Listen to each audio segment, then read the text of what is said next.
Success point Sangrampur के online class में आप सभी का हार्दिक स्वागत है। आज हम लोग देखेंगे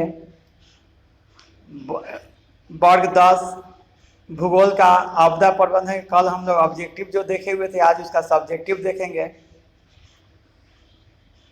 आज हम आपको वीवीआई क्वेश्चंस, आपदा प्रबंधन का वीवीआई क्वेश्चंस बताएंगे जो आपके एग्जाम के लिए बहुत ही इंपॉर्टेंट है। आइए आज का वीडियो स्टार्ट करते हैं। पहला क्वेश्चन कि आपदा से आप क्या समझते हैं? तो प्राकृतिक व्यवस्था में जब कारणों से अकारण व्यवधान उत्पन्न होते हैं, जो वही व्यवधान आपदा कहे जाते हैं। क्वेश्चन नंबर 2 है, आपदा कितने प्रकार का होता है?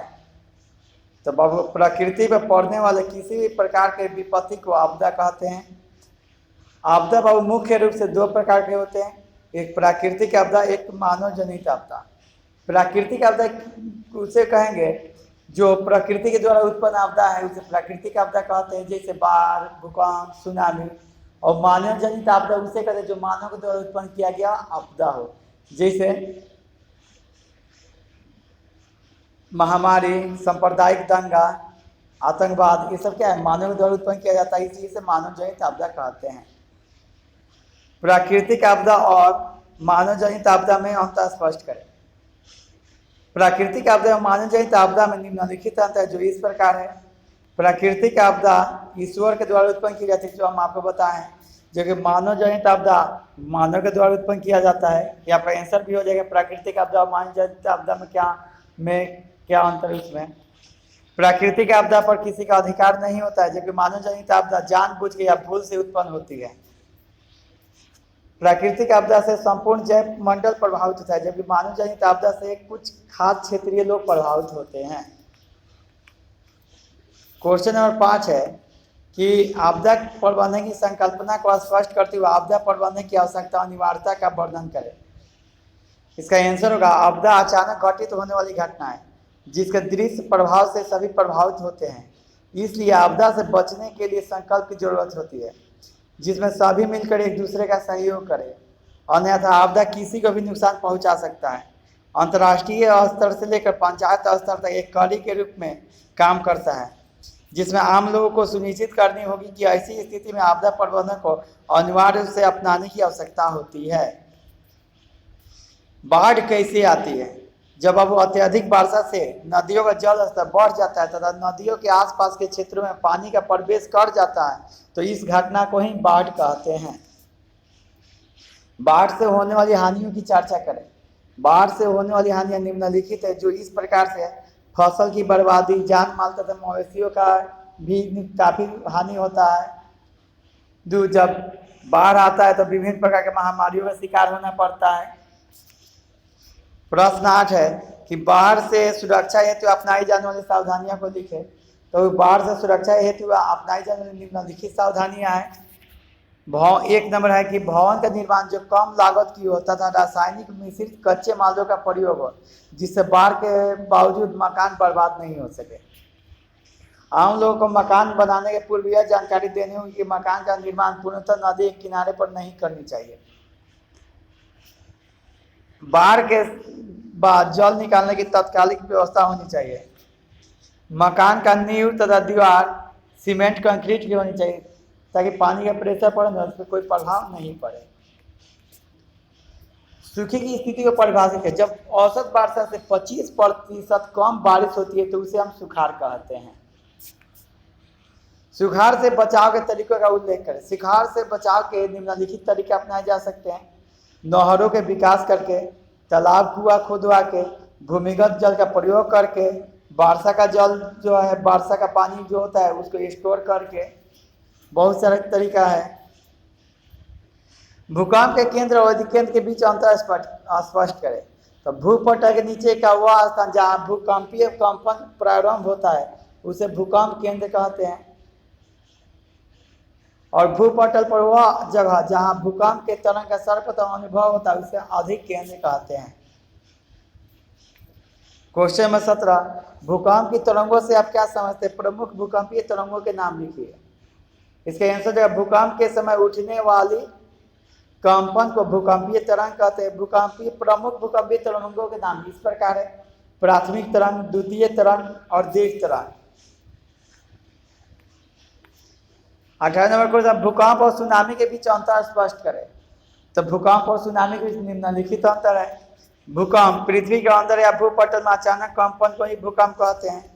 सुनामी समुद्र के अंदर अचानक कंपन से उसका पानी कई मीटर ऊंचाई तक उछाल मारता है तथा वह पानी तट से टकराते हुए तटवर्तीय क्षेत्र में प्रवेश कर जाता है, जिससे काफी जान माल की नुकसान होती है। उसे ही हम लोग सुनामी कहते हैं। सुनामी से बचाव के कोई 3 उपाय बताइए। सुनामी से बचाव के निम्नलिखित 3 उपाय है। एक में सुनामी से बचने के लिए समुद्र के बीच में स्टेशन प्लेटफॉर्म का निर्माण होना चाहिए। सुनामी से बचने के लिए कंक्रीट तटबंध की जरूरत है। सुनामी से बचने के लिए गैर सरकारी संस्थाओं तथा सरकार के तटीय प्रदेश में रहने वाले, ठीक है। चौथा नंबर है कि रहने वाले लोगों को प्रशिक्षण देने की व्यवस्था करनी चाहिए। ये 3 नंबर ही पॉइंट का है कि सुनामी से बचने के लिए गैर सरकारी संस्थाओं तथा सरकार द्वारा तटीय प्रदेशों में रहने वाले लोगों को प्रशिक्षण देने की व्यवस्था करनी चाहिए। ये सबसे वीवीआई क्वेश्चन है कि हेम रेडियो के उपयोग में प्रकाश डालें। तो बाबू हेम रेडियो का दूसरा नाम एमेच्योर रेडियो भी है, ठीक है। इसका प्रयोग गैर वाणिज्यिक परियोजनाओं के लिए किया जाता है, जिसके संचालन में ऊर्जा की आवश्यकता जनरेटर हो या बैटरियों के द्वारा पूर्ति की जाती है। हैम रेडियो अंतर्राष्ट्रीय दूरसंचार नियम के अनुसार कार्य करता है। इसका प्रयोग बड़ी बड़ी प्राकृतिक आपदा वाले क्षेत्रों में किया जाता है। आग लगने की स्थिति में क्या प्रबंध करना चाहिए? तो वो आग लगने की स्थिति में निम्नलिखित प्रबंध करना चाहिए। एक नंबर में कि आग लगने की स्थिति में सबसे पहले आग में फंसे हुए लोगों को घर से बाहर निकलना चाहिए। घायल को तत्काल प्राथमिक उपचार देकर अस्पताल पहुंचाना चाहिए। प्राथमिक उपचार में ठंडा पानी या बर्फ से सलना चाहिए। बर्फ रखना चाहिए जहाँ पे जला हुआ जगह है उस पर। आग के फैलाव को रोकने के लिए बालू, मिट्टी, तालाब के जल का उपयोग करना चाहिए। यदि बिजली से आग लगी तो सबसे पहले बिजली का तार काटना जरूरी है। बाढ़ से होने वाली हानियों की चर्चा करें। बाबू बाढ़ आने से हानियां होती है। इसमें अधिक जनसंख्या प्रभावित होती है। महामारी फैलना, बाढ़ जब आगे चला जाता है तो महामारी फैलती है, हैजा फैलता है, मकान का गिरना, फसलों की बर्बादी होती है। इसके अलावा बहुत प्रकार के कीड़े मकोड़े निकलते हैं, ठीक है। फसल की हानि जो होती है वो अलग है, ठीक है। तो हम लोग अपना से लिख सकते हैं इस क्वेश्चन का आंसर। सुखाड़ के लिए जिम्मेवार कारकों का लिखे। सुखाड़ के लिए एकमात्र जिम्मेवार कारक वर्षा का न होना मुख्य रूप से सुखाड़ का एक कारण है माना जाता है। सुखाड़ से बचने के तरीकों का वर्णन करें। सुखाड़ जैसी आपदा के प्रबंधन हेतु दो प्रकार की योजनाएं आवश्यक है।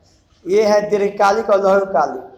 दीर्घकालीन योजना के अंतर्गत नहर, तालाब, कुआं, पाइन और नहर के विकास की जरूरत होती है।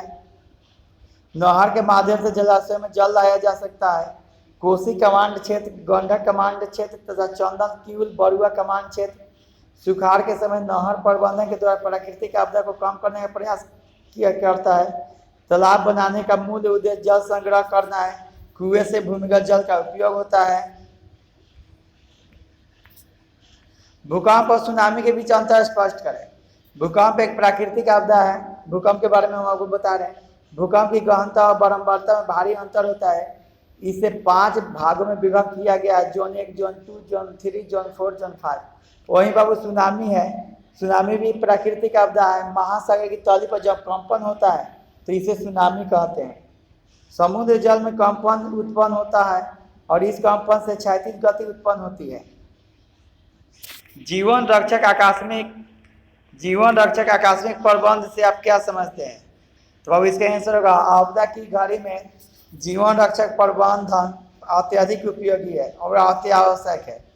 आकस्मिक प्रबंधन ही किसी प्रशासन की सफलता की कसौटी होती है। इसके अंतर्गत आपदा में आते ही प्रभावित लोगों को आपदा से निजात दिलाना ही प्रमुख उद्देश्य होता है। अलग अलग प्रकार के प्राकृतिक आपदाओं के आकस्मिक प्रबंधन में अलग अलग प्रकार की प्राथमिकताएं होती है। 2 नंबर क्वेश्चन बाबू कि बाढ़ की स्थिति में अपनाए जाने वाले आकस्मिक प्रबंधन का संक्षेप में वर्णन करें। तो बाढ़ की स्थिति में पहली प्राथमिकता बाढ़ रोकना नहीं बल्कि बाढ़ से लोगों को बचाना है। लोगों को सुरक्षित स्थान पर ले जाना भी आकस्मिक प्रबंधन का ही अंग है। सुरक्षित स्थान पर ले जाने के बाद भोजन और पेयजल की व्यवस्था आवश्यक है। बच्चों के लिए दूध की व्यवस्था, महामारी से बचने के लिए गर्म जल, गर्म भोजन तथा छोटे से जगह में मिलजुल कर रहने के लिए वातावरण बनाना आकस्मिक प्रबंधन का ही हिस्सा है। पशुओं के चारे की व्यवस्था भी अति आवश्यक है। खाद्य पदार्थ, पशु चारा, महामारी आने से संबंधित जीवन रक्षक, छिड़काव की सामग्री इत्यादि का पूर्व प्रबंधन आकस्मिक प्रबंधन की पहली शर्त है।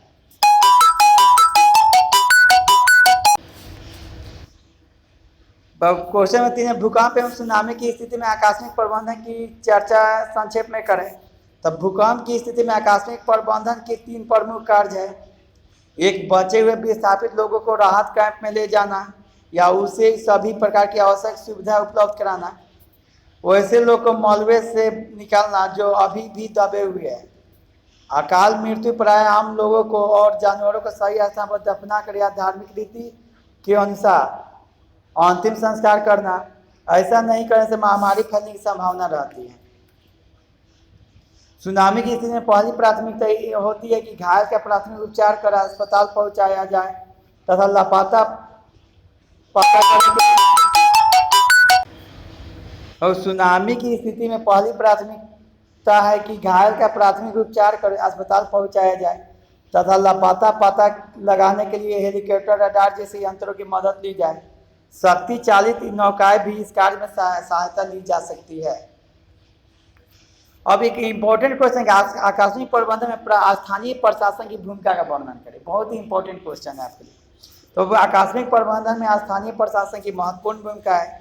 इसके लिए आवश्यक है कि वे राहत शिविर का निर्माण करें, वहां सभी उपकरण और प्राथमिक उपचार की सामग्री उपलब्ध कराए तथा एम्बुलेंस, डॉक्टर, अग्निशामक इत्यादि की व्यवस्था में तत्परता दिखाए। कागजी दाव पेच में न पड़कर राहत राशि और राहत सामग्री को पहुंचाकर आपदा प्रबंधन को सरल और सहज बनाए। ये सबसे इंपॉर्टेंट क्वेश्चन है आपके लिए। आग लगने की स्थिति में क्या करना चाहिए? आग लगने की स्थिति में आकस्मिक प्रबंधन की 3 बड़ी जिम्मेवारी होती है। ठीक है, आग में सबसे पहले फंसे हुए लोगों को बाहर निकालना, घायलों को तत्काल प्राथमिक उपचार देकर अस्पताल पहुंचाना और उससे पहले ठंडा पानी डालना, बर्फ से सहलाना, बर्नोल जैसी प्राथमिक औषधि का उपयोग करना।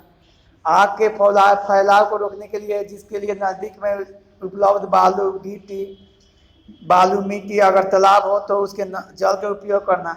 अग्निशामक यंत्र को बुलाना, बगल के झुग्गी झोपड़ियों को उखाड़ फेंकना, विद्युत लाइन को विच्छेदित करना अति आवश्यक है। नेक्स्ट क्वेश्चन है कि भूकंप के प्रभाव को कम करने के 4 उपायों को लिखिए। तब भूकंप के प्रभाव को कम करने के निम्नलिखित उपाय हैं। भवनों का आयताकार होना, भवनों का निर्माण ईंट कंक्रीट से होना, नींव को मजबूत एवं भूकंप अवरोधी होना चाहिए, गलियों सड़कों को चौड़ा होनी चाहिए तथा 2 भवनों के बीच पर्याप्त दूरी होनी चाहिए।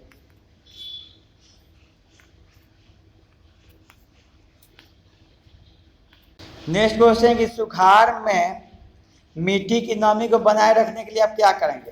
तो सूखे जैसे प्राकृतिक आपदा को विभिन्न विधियों को अपनाकर इसकी विभीषिका को कम किया जा सकता है, जैसे जल संसाधन का वैज्ञानिक विकास और प्रबंधन द्वारा जल की समस्या का समाधान किया जा सकता है। क्योंकि सुखाड़ के समय जल के अभाव से न केवल मिट्टी की नमी समाप्त हो जाती है बल्कि सभी प्राणियों को जान तक बचाना मुश्किल हो जाता है। जल विभाजक के विकास की योजना ऐसी स्थिति में बहुत सहायक होती है।